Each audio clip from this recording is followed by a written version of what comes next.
Good morning, everyone. So this one is called Trump and Other Losers. I'm greatly in gratitude to Dr. Gabor Mate for bringing the subject up. And what an interesting man he is. I read a book about him very recently. Again, something from the library. It was written before he became a president, but the end of the book talks about his campaigning. But one of the things I picked up from reading this book, and it's mostly talking about him being a businessman, very big trait in his nature is bombast, as we all know, and lying, and actually losing vast sums of money and totally denying that's the case. And then there's all the things that we know about him since then. So I don't want to really talk about that because that's what we know. What I want to talk about is let's go underneath, let's dip in shamanically and see what's going on there. Because what we have is we have a person who is consumed by self-hatred. And at first glance that seems, wow, surely that can't be the case. How could someone who speaks in that way, that very special way, be so full of self-hatred? Well, the answer is it's what we call overcompensation. So when a person needs to big themselves up to the extent that he does, that is really an attempt to hide something. And I got an insight this morning about all this, which is as follows. One of the things he's most well known for is he wants to create a wall to prevent what he regards to be the losers from another country from coming into the country he's the president of. And for me, that is the key piece to the puzzle to understand Trump. Because in a sense, Trump being the president really is the way that the whole of the country of the USA is actually manifesting the situation for themselves as an entire nation, where they've actually got someone that I can't really say chose because there's a lot of dispute about the voting, but nonetheless got up there by some means or other. And this is his primary quality, is bombast, is overcompensation, is saying, aren't I great? And isn't everything I do great? Now, when we see that that's actually to compensate for really fierce negative feelings which can't ever be expressed, the other thing I got from reading the book is he doesn't ever do any self-reflection. Apparently that's completely alien to him, and when this journalist who ends up writing the book about him asks him questions, because he's permitted to do this, it is very clear that he doesn't ever contemplate anything about himself or what he's done at all. So there's no contemplation, there's no ability to self-reflect or go within. Okay, so the big thing is to create the wall to keep the losers out. Well, I would say that creating the wall is actually a metaphor for what he wants to do, is he wants to create something so powerful to wall out the aspects of himself which he cannot face up to. And what he can't face up to is a self-hatred. So in a sense, all those what he would call losers on the other side of this wall, if it was ever built, which is most unlikely. I mean, if it was, it would really say something, wouldn't it, about the two countries. He actually is demanding that something is done that means that he won't ever be able to face up to the aspects of himself that he's dealing with. So that then leads me to the point, well, just imagine what it's like to be him. Imagine there must be billions of people on the planet who have very strongly negative opinions about him. Surely there must be. And so for me, the shamanic perspective on someone like Trump is to say, well, how fascinating that someone who hates himself to such an extent has taken on such a big role. And what does that say about the human condition in the world today? It says a lot, doesn't it? I'm not going to outline what it says. I want you to consider for yourself what the implications and the deeper meanings of all this are.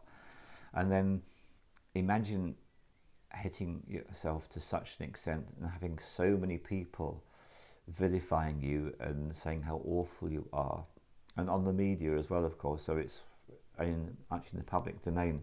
So what a natural way to respond to that but to go completely into denial and to make the wall, to wall up that self-hatred with even more barbed wire and even more concrete and even more lead lining to protect the person from what they can't face. Then I invite you to look at his body. Just look at his body. Look at the size of it. Look at the shape of it. That's someone who's actually built their body into a wall. So he's got the walls established in his body. And then there's the colour red in the face, and the words that come out, so much anger there. And so it just takes us into that place of compassion. Imagine how horrific it must be to be that person. And imagine how much fear there must be in there, and how overriding that fear must be to fail to reflect upon oneself at all costs. That's quite something, isn't it? And so the really big question is whether in this lifetime he actually finds the universe conspiring to create circumstances which will enable the dam to burst. And of course, if he was to work with the plant medicines, they would, with infinite tenderness and compassion, if they were the plants from the Amazon or the worldwide green medicine, you can imagine that those plants would be very compassionate with him. If he was to work with some of the plants which are known of in Africa, I think they'd be very compassionless with him, and he would find himself probably pinned to the floor watching a video in his consciousness of himself, and that might actually be enough to terminate his existence. Who knows? So I thought I'd share with you some of those thoughts, and then I want to go to a completely different example now. This is someone I was in a relationship with, because I've given such an extreme example. It's morning, I haven't had breakfast yet, and that is indeed the cat's claw rosehip raw honey tea, and oh, it's so good. So the other example is someone I was in a relationship with, one of my partners from the past.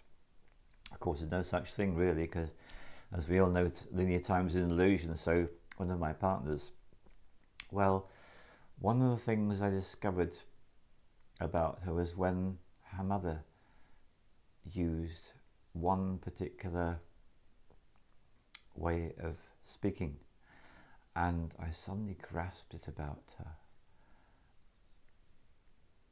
She's a person who looks very, very good, spends a lot of time and effort so people can see how good she looks, and appears to have really strongly positive self-image.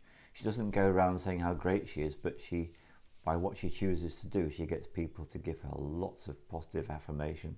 A bit like the opposite of Trump, really, because Trump is very much doing whatever the hell he likes, regardless of people's opinion. She's someone very much on the opposite end of the spectrum that is very keenly attuned to other people's opinion and comes across very well indeed, particularly to people she hasn't met before. And then her mother used this word, and then I became aware, being in relationship with her, that when she was born, her mother went into what is called postnatal depression, and this ties in completely with, and now for something completely different, the film I made before this one, because of course if you are a newborn baby and your mother goes into depression, it means your mother is not present to your existence. So from the word go, she experienced what I experienced, but perhaps more acutely still, because it was right from the word go. And it was abandonment, lack of interest, not the positive feedback, not the negative feedback, but no feedback, neglect, which is the worst of the three human conditions to experience. And so it explains so much. So she is overcompensating in her own way, completely the opposite of Trump's, by being the most likable, desirable person you could hope to meet. So isn't it interesting the way what happens really early in life? And I don't know how much documentary evidence there is. Probably not much, because he's probably done his best to hide it. But if you could be on, could have do some space-time travel and be a fly on the wall when he was a baby, when he was a young child, I'm sure it would all be revealed. So, compassion for one of the most vilified people on the planet. That's something to consider, isn't it? Thank you very much.